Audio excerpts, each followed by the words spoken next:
everyone. My name is Haitham. I'm a doctoral student at Aalto University in Finland, and I'll be presenting part of my doctoral studies and my doctoral research. So the main title of this presentation is Embedding Temporal Requirements in Co-Simulation. The basic idea we're looking at is, can you have simulation models where the requirements are embedded within the FMUs as part of the resource folder, and at the same time, if you have a system integrator that defines their entire system architecture, can they also define their overall system requirements in a standardized format? Right, so first a bit of motivation and background into this topic.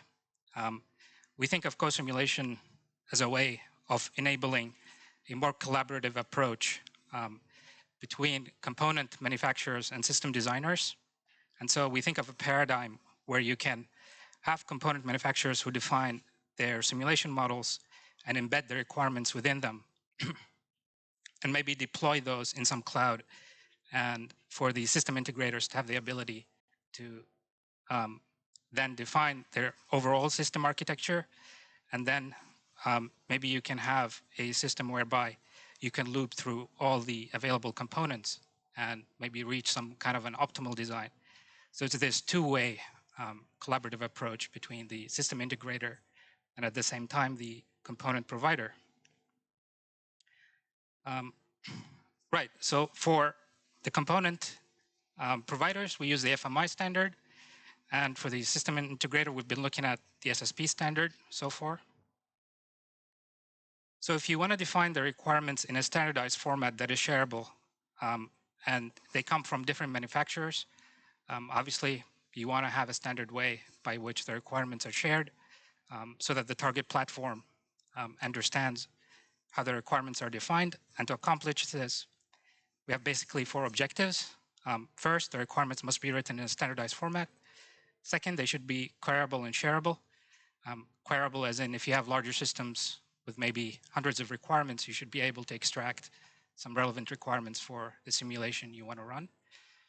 And then we want it to be suitable for runtime verification during simulation.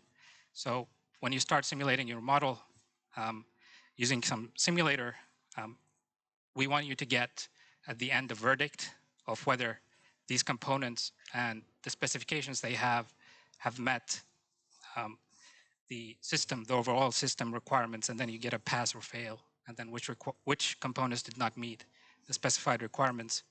And finally, usability, because the approach we defined turns out to be a little bit complex.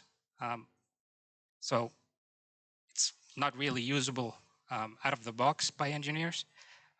So this is kind of the motivation or the main direction of this presentation, which is this user interface or platform where you define the system and then you define the requirements and you get the component specifications and then you simulate them together. Yeah, so initially you would define your architecture or your system using the SSP standard. So whatever you write here in the backend, you generate the SSD document, which defines the structure of the model. One way, if we have this idea of having components as part of some kind of a library, you reach this issue between the system integrator and the component manufacturers of term mismatching, especially if you define requirements within the simulation files. You need some intermediate step to map the naming of variables inside the components to the SSP terminologies, so you know which variables refer to what. One way of doing this is maybe using ontologies, which I guess were touched on earlier. At the moment, we just use this VSSO ontology, which we borrow from vehicles. To my understanding, there's not really a comprehensive marine ontology that tells you all the components you might need in a typical ship. Yeah, so the idea of using these is, again, you standardize the terminology between the source and the target platform. And then you can use the full qualified naming of each of these variables. So in the SSP, you know what the variable is, which maps to the same one in the FMUs. And then when you run the simulation with the requirements, you know what refers to what. Okay, so how do we define the requirements? The method we're using is using logic, specifically metric temporal logic. So you have these logic like linear temporal logic, which defines logical formulas of how the system behaves. And so it's kind of, you run your simulation at each time step, you extract the relevant variables, and then you run this logical loop. You basically swap the variables into the formulas, and then you get a verdict, whether pass or failure. So that's linear temporal logic. We use metric temporal logic, which is an extension of this simplified linear temporal logic, which can then define timing constraints. So in linear temporal logic, you cannot say between 0 and 5 seconds this certain property holds. Also, we constrain it to some simplified metric temporal logic because during simulation, some of these logics are not decidable. And also, so sometimes you may not know whether you get a verdict or not. So we have a trace that is guaranteed for decidability. So here, after you define your entire system, then you can define the requirements for the model.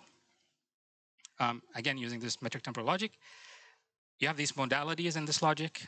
For example, globally just means at all times in the simulation. So if your simulation runs for 10 seconds and for your time interval is like between 0 and let's say 5 seconds.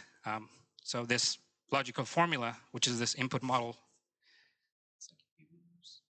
this input model is greater than 20, will be evaluated at each time step. And globally means between 0 and 5, it always holds true. So at any moment, if this is violated, you get a verdict that the specific component failed. So all the requirements show up here. You can download the zip folder, usually the system architecture, but then we extended now that you can also download within the resource folder a TTL file, which is just a text file that contains these requirements in this standard format. So a little bit about how this standard format actually works. So each of these logical formulas are translated into a corresponding standardized form using this basically RDF and OWL, which are just a way of deterministically converting these logical formulas into this textual format. And you can get them back and forth. So when you download, you get the TTL in this form. When you can upload it back, the whole zip file, you get the system and the requirements in that form. So each of these formulas corresponds to one of these basically graphs. One other advantage of having this kind of system, although it's maybe a little bit complicated, is also OWL has a standardized query language, which is called Sparkle. So if you have larger systems, maybe hundreds of requirements, you can extract relevant requirements by writing some query languages, which might correspond to a subsystem or a component that you're interested in. This is also a way of reducing computational complexity. This is kind of under development, but the whole idea, like later, is to have maybe a list of components coming from manufacturers that also contain their specifications in this standardized format.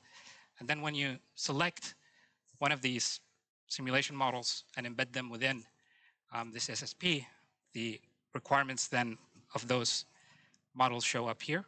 So then when you send the entire system to the cloud simulation, you both check the specifications of the simulation models and also of the overall system.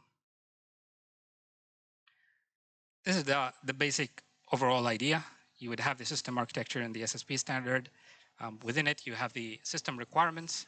And then inside of each FMU model, you have the specifications inside this TTL. And this is what's sent to the cloud simulation. All right. So this is maybe one example of how these requirements are written, at least in our case. So each requirement corresponds to what's called a monitor, which is basically what's being checked during the simulation. And then at the end of the entire simulation, you get a verdict of what requirements were violated and which were not. Right, so the basic idea is to have a platform or user interface that is able to, or enables a more collaborative approach to system design between system integrators and component manufacturers, where you can embed requirements within the simulation models and then share them in this standardized form. This way, the models carry more meaningful information. In this case, the specifications or requirements. The main motivation of making this UI is at least to make it more usable and at least get people to try it out. Future work includes actually integrating the simulator. At the moment, we don't have it in this platform. They are separated. I mean, they're both working separately, but later we will integrate it. And finally, this way of managing and organizing requirements using Sparkle. There's a final thing called Shackle, which is another language that allows you to constrain your requirement list. So for example, if there's something maybe if you want to have an initial filter of, let's say, static requirements before you actually simulate to reduce the number of components, you can do that using this. Yeah, thank you very much. And the website is here if you want to try it out and maybe give some feedback if you have. Thank you. Thank you very much. Questions, comments, poems?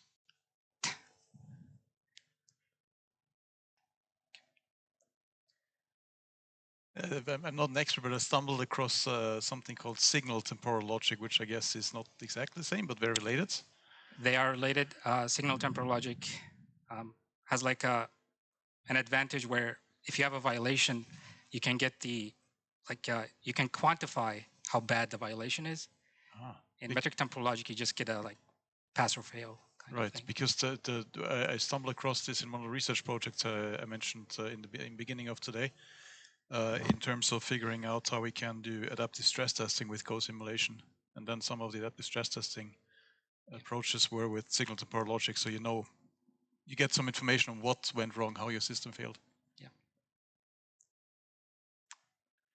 There's a question from Klaus? No?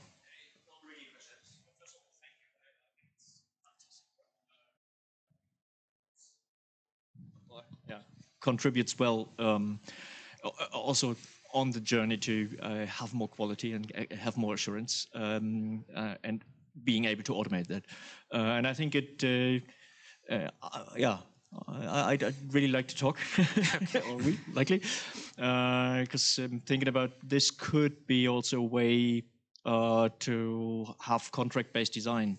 So I lower the barrier towards contract-based design. In this early phase of systems engineering, saying, hey, what are the responsibilities of each and every of my components? Yeah. The missing link, or at least I didn't see it yet. What about the contracts in between components? So which is on the system integrators side to take control of. But it is, I really like it. The interface and making it easy to access that. Great initiative. Thank you. I'm also interested. Maybe we can drag it into the hangout afterwards. Yeah. Okay. Thank you again. Thank you.